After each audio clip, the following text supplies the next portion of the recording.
right now on 5 on Your Side at 10. New developments tonight surrounding the crash of a police cruiser into a South St. Louis bar. Just hours ago, the secret meeting shedding new light on the controversial confrontation between officers and the bar's owners. Tonight, controversy over curriculum in St. Charles County. We are a district in crisis. The push tonight in the Francis Howell School District to remove courses on Black history and literature. And welcome home, Ruby.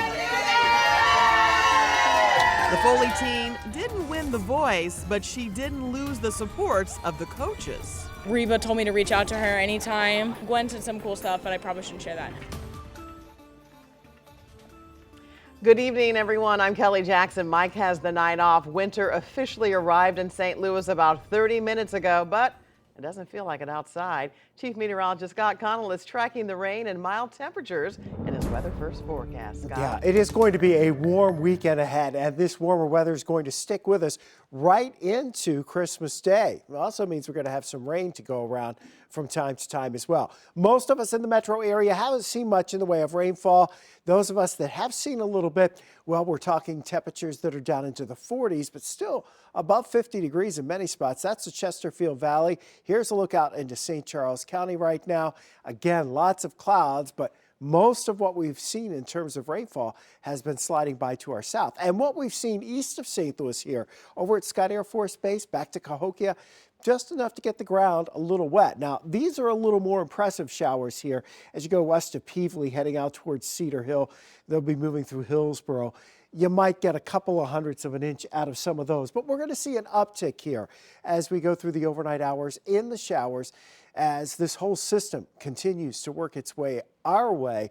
But it's scattered showers initially. The next round of what we see will be the more widespread rain. That arrives in time for early on Friday, but some mainly dry weather for Saturday into the first part of Sunday.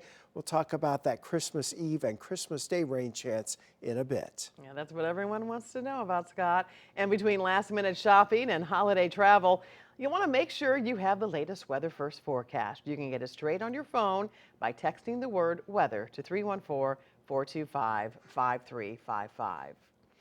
About an hour ago, the Francis Howell School Board voted on a controversial issue during a heated meeting. It centered around removing Black history-related electives from the district's curriculum, a move many parents told 5 on Your Side's Robert Townsend they do not support. Outside the Francis Howell School Board meeting Thursday night, dozens of parents chanted, "Let them learn! Let them learn! Let them learn!" Held signs that said equality for all and shared concerns about what they called a controversial issue on the board's agenda. The 7-member all-white board set to vote on whether to make Black history-related electives history. Lauren Chance is a senior at Francis Howell North High School. Honestly, Black history is American history, and I think it's important that it's taught at our schools. Our students really wanted this. Our families really wanted this. Our teachers really wanted this. And so it was put together. It's been going great. The growing crowd of parents then moved inside the administration building, anxiously waiting to see how the school board would vote on the proposal to remove curriculum that is used for Black history and Black literature electives in the district. In July, the school board voted 5-2 to rescind the district's anti-racism resolution adopted in 2020. After hearing from multiple parents in more than 2 hours, the board voted 5-2 and passed the proposal. Number one, I'm appalled and I'm very disheartened for our students. It is a wrong move, and I think that their message is that they don't care about their students and they don't care about us learning. Robert Townsend, 5 on Your Side. After the meeting, several disappointed parents left with tears in their eyes. Supporters for the proposal were also there, including members from the group Francis Howell Families. Now to new developments tonight into the investigation surrounding a St. Louis police car that crashed into a South City bar Monday. Today, we have learned some city leaders got a look at body camera footage of the moments following the crash. Brent Solomon joins us now with what sources are telling us. Hey there, Kelly. I just got off the phone with one city leader who was there. That person telling me even though a select group of people got a chance to see that video today, that person believes police should release the footage to the public to show transparency. A SLMPD officer says his radio distracted him when he crashed into Bar PM in South City Monday night. Shortly afterwards, police arrested one of the owners of the gay bar, saying he assaulted an officer. At a private meeting at police headquarters Thursday, a handful of city leaders and some LGBTQIA+ advocates got a chance to view certain angles of police body cam footage. Sources say the video did not show the moments leading up to the crash because police said the older model SUV didn't have a dash cam. The footage does show the bar owner in handcuffs and his partner visibly angry, according to sources. When viewing the confrontation with police, one source believes officers could have used better tactics to de-escalate the situation. In one angle of the footage, sources say they could see one of the owners shove an officer. They say the scene is too dark to see if there were any physical blows. That's when officers say the owner, with a black eye, asked why he was hit. And 5 on Your Side has not seen the body cam footage, but we have filed a request through Missouri's Sunshine Law. Police said they're not releasing it because it could compromise the investigation. Tonight, the attorney representing the bar owners tell me he didn't know about today's meeting. I'm told the police chief, by the way, was not there. Tonight, the man accused in a road rage incident in downtown St. Louis is out of jail, but is facing new charges now. St. Louis County prosecutors filed assault charges on Robert Ellinger on Tuesday, the same day he was released on bond in St. Louis City. The Manchester man is accused of attacking a guard at a casino in August. Ellinger was arrested last month for the October 22nd beating at a downtown intersection.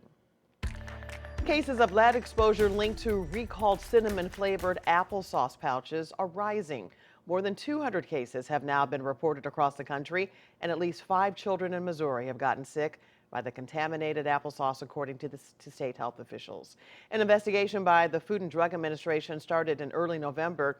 The affected brands included Schnucks, Wise, and Wana Banana applesauce pouches, all cinnamon flavored. We talked with a local pediatrician who says a new Missouri law requires all children under 6 should be screened for lead risk factors. Dr. Heidi Sally says lead poisoning can sometimes go unnoticed.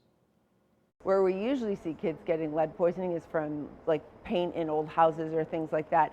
So it can be very subtle. If you have a sudden increase in your lead level and it's very high, you might see vomiting, you might see lethargy, you might see irritability in the children, but a lot of times you won't notice anything. U.S. Senator Tammy Duckworth has joined other senators to ask the Senate Appropriations Committee to provide the FDA with additional resources to ensure food consumed by children in the U.S. is prepared safely and free of toxins. If you have any recalled applesauce, you are asked to open the product and discard it.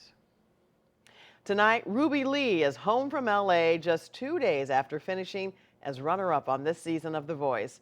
It's the furthest anyone from Missouri has ever made it on the singing competition show. And Laura Barcheski was there as the teen sensation was surprised by fans at St. Louis Lambert International Airport. Kelly, more than a dozen fans showed up at the airport to welcome Ruby Lee and her dad home. And even though the show is over, she says she's not done yet. Country roads, take me home. Ruby Lee's fan Emily, as they're lovingly called, showed up at Lambert International Airport on Thursday to welcome their local superstar home. We're so happy for her and so excited. We know even though she came in second, she's #1 with us, and we know she's going to go far. She's been a true inspiration for teenagers like Marley Simpkins. It's been great to see that somebody just like me, small town girls, can make it big. And I just think it's great for people to have the inspiration to do that, to achieve your dreams, no matter where you're from or what background you have. Just as they were there to cheer her on at the beginning of the season, they were there at the end with the same energy. The Foley, Missouri 16-year-old says making history on this season of The Voice was truly an amazing experience. So much great advice from all of the coaches, not just Reba. They've all been extremely helpful. And it was really cool. You know, it's an exciting moment. And, you know, when Huntley won, I was standing up there and I was just so happy for him. Like, I wasn't upset. I was genuinely just happy that he won because he's so deserving and such a nice person. Her dad, Casey, says his favorite part was watching Ruby shine and grow her many talents. And hear the things that the vocal coaches said, that, you know, the things that she possessed, you know, there's just a handful of people that's ever walked a planet that have that kind of vocal control. Is pretty special. And as for what's next, Ruby says she's only getting started. A lot of shows and, touring and playing new places and seeing new faces. So pretty exciting. Ruby tells me she's hoping to collaborate with other artists soon and possibly even tour in Canada in the new year. All very exciting for our hometown girl. He's headed to prison for shooting at passing cars, but he doesn't remember pulling the trigger. You remember going to sleep, and the next memory you have. I was in handcuffs 30 miles away. Tonight, just days before heading to prison, he shares with the I-Team his warning to others about a popular sleeping aid. I think that Ambien should be taken off the market. I'm not only tracking the rain, but unusually warm weather. We'll see you right here in 7 minutes.